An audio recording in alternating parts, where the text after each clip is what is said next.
So once I did that, I felt a bit more confident. And you know what, Rare Man can save money now. Yeah. No, that's dope. All right, so that leads me on to my next question. Obviously, for me, I don't know where my boldness came from. The way it just came, it came. I know partly it was stress. Okay. Because I think I was at uni at the time when it started thinning, and I made poor financial decisions being in uni. I was crap with money. I was always in my overdraft. So for you, do you feel like there was external factors that sped up that process for you, i.e. debt or like money related, or even just your diet at the time? Because I know now you're I'm plant-based now. Plant-based more now, plant-based, yeah. like pescatarian more than anything. pescatarian, yeah. You know what? I've never even, that's a good question. I've never looked at it like that. Like for me, I feel like I've always kind of been around stress. Like just from how I've been, like things going on when I was younger. So around that time, Amari's mum was pregnant as well. So there could have been those factors that brought it on. But my diet was kind of awful back then. And you don't really think of it like that. That to me, it was just straight away, I was like, oh, it must have been the products. I should never have used those products. But I feel like there are things you can do to prolong things. And maybe certain things are inevitable, but I feel like you can definitely slow down the process of things happening. Did you ever consider that it could be something like alopecia at the time?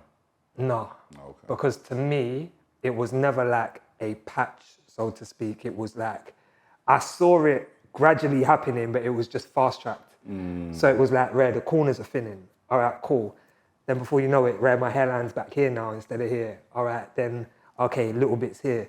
And whenever I'd get a haircut, I'd feel so confident. Yeah, but it would just not last long. And then it's like, Rare, I start looking at myself, feeling different.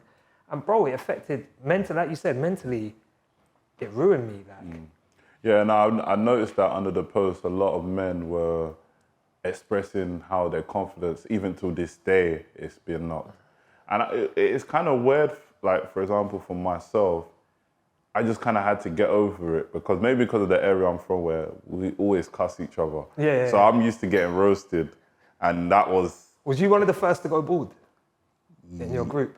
Yeah, I never held on to it. So when I had that moment where my hair was gone, I didn't try and do it again. I think I tried once, and my boys roasted me. I let my hair grow for time, and I was having some, Nutty Professor side, afro on the sides, and nothing was going on. So I just shaved it off. Like I was wearing hats for a long period of time, and I just said, nah, it's long. And then obviously, what was the saving grace is that I'm tall. I'm not the average height. And you're built. I'm built. So it's like people never really noticed it. Like I remember at the time, I think I was joking about like what I'll do is I would put my insecurities out there before you could even say anything. And Some they go 8 Mile like, Eminem thing. I didn't know you even had hair. I've never known you to have hair. And I was like, raw. Like you've never noticed, but I could imagine she's shorter than me, so she couldn't even see the top of my head even if she wanted to. So it was one of those things where it's like, oh, okay, so it's not that bad. And then it never happened. So leading on to my next question about relationships, women that like appeal to you, one thing I did realize when going bold is that like it opened the door for mature women. Serious? Straight away. Like when I used to tell girls like I was 25 at the time and they were like 30, they were like, but it's because I was bold already. They were rattled by it. Did you ever have those experiences? Did it ever change your dating experience? You know what? I feel that the moment I accepted it, things started to change. That moment, and this is why I say that confidence that comes from within. Like, because I never looked different. Like once I started going bald, the acceptance and bicking it off, I looked better at that point than I did trying to hold on to it. And then once I got comfortable with that, I feel like I just naturally maybe had more people gravitating towards my energy, right? This is a confident man, he's carrying himself well. And I feel like bald men that carry it are more appealing because I feel there's a confidence there. I feel you can tell, like I see certain man on the bus and I'm like, you gotta let that go. You see the man that like, I don't know, like they just have the bit, they're trying to comb it over. I'm like, you just gotta let that. You gotta let that go. Like, I could never do that because it was Afro hair in it. But I'm like, you gotta let that go. I find myself having to tell man them like that. I'm like, bro, you're time. handsome without it. And I think that's a part of it. Like, one thing you said, you don't know your dad's side, so you never really had that a man-to-man assurance type of vibe. 100%. Whereas I was fortunate, my uncles, they're all bald, and they never had any problems with it. So it's I had kind of positive role models that were close to me that were bald. So it's like, all right, cool. It's not that bad. Like it's a normal thing, isn't it? Yeah, I'm not my hair. Like it is. I'm who I am, and whoever I evolve into is who I'm become. So I feel like, do you feel like, you see how you were speaking to your son? Yeah. If you had that experience, how do you feel like your outcome would have been? I feel having a father around, full stop, would have naturally given me more confidence, because you almost feel like I'm safe. Do you know what I mean? Whatever happens, I get ill, we go broke, I lose my hair, my dad's here, so there's this manly protection. Do you know what I mean? So I feel like if I had my father around, I would have just been able to go into things with a bit more confidence. And knowing, I just feel like there's something about an older man just telling you, you know what, it's good, you know, like, it's good. That's very different to your mum saying, oh, but you look so handsome. Like, it's so different, bro. Yeah, exactly. It does come across patronizing. I'm sorry, mum. Yeah. But you know what I mean? It is different when I'm like that male validation. I think it makes a big difference where it's like, and I think subconsciously men that didn't grow up with their father somewhat seek that. And I felt like I seek that a lot, especially when it came to how my parents started to change. Yeah. Because once you cut your hair, it changes your face. People start focusing on your face. Like, it's almost like it's the difference between looking, I don't know, pretty and looking handsome. Like, Do you feel like it's more masculine? I think if I was to say it is masculine, it would be biased, because I've never had the hair experience. From young, I've always cut my hair. Yeah. So it was either, and my mum used to cut my hair growing up, and then I went to the barbers. But I went to the barbers. My career at the barber was probably about 6-7 years, and I think that was part of the reason why my boldness was accelerated, because I started going barbers. I never had no hair issues, but when I started going barbers, that's when the funny stuff started happening. You know what I mean? So, and I used to go barbers very frequently. Or once a week thing? Or? Once a week, sometimes twice. Yeah, see. So I'll get a haircut, then get a line-up. Oh, them line-up. things. Yeah, you couldn't catch me dead or alive. And you know what? Like I see my barber saying it, which is why I respect him. Yeah, here have that young kind of kids come in, and it might be his first time cutting their hair, but he can see how the previous barber has pushed their hairline back or messed with their baby hairs. And he's like, nah, for these young kids, you shouldn't be messing with the baby hairs, let it come through. And I think so many barbers are just focused on this perfect lineup, that sometimes that can mean pushing the hairline back. Facts. Yeah, that's not... Facts. Would you, let's say, magically go back in time, would you have thought about doing stuff like having locks? Because that's one thing I wish I had. If I'd known that I was going to be bald at 23, 24, you'd have made more of the hair. I would have made more of the hair.